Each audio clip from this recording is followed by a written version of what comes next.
Today we're diving into one of the most controversial books of the 21st century, The God Delusion by Richard Dawkins. Whether you agree with it or not, this book shook up the conversation about faith, science, and whether we even need God in the first place. So let's break it down. Dawkins' central claim is simple but bold. God probably doesn't exist. He calls this the God hypothesis and treats it like a scientific question, something that should be examined with evidence, not just taken on faith.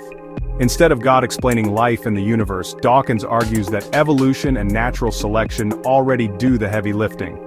Dawkins' central claim is simple but bold. God probably doesn't exist.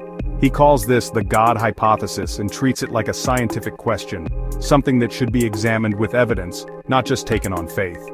Instead of God explaining life and the universe, Dawkins argues that evolution and natural selection already do the heavy lifting. He goes after the classic arguments for God's existence. The idea that the universe is too complex to happen by chance? Dawkins flips it. If God created complexity, then who created God? Instead of solving the problem, God just makes it bigger. Evolution, he says, provides a far more elegant and testable explanation for life's diversity. No divine designer required. But Dawkins doesn't stop at science.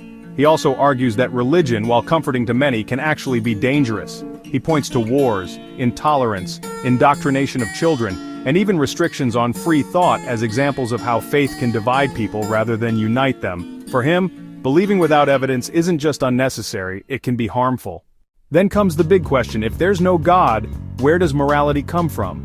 Dawkins insists that humans don't need a divine rulebook to know right from wrong. He points to empathy, social cooperation, and our shared evolution as the roots of morality. In fact, he suggests we often cherry-pick the best moral teachings from religion, while ignoring the outdated or harmful ones. At the end of the day, the God delusion isn't just a critique of religion. It's a call for people to think for themselves.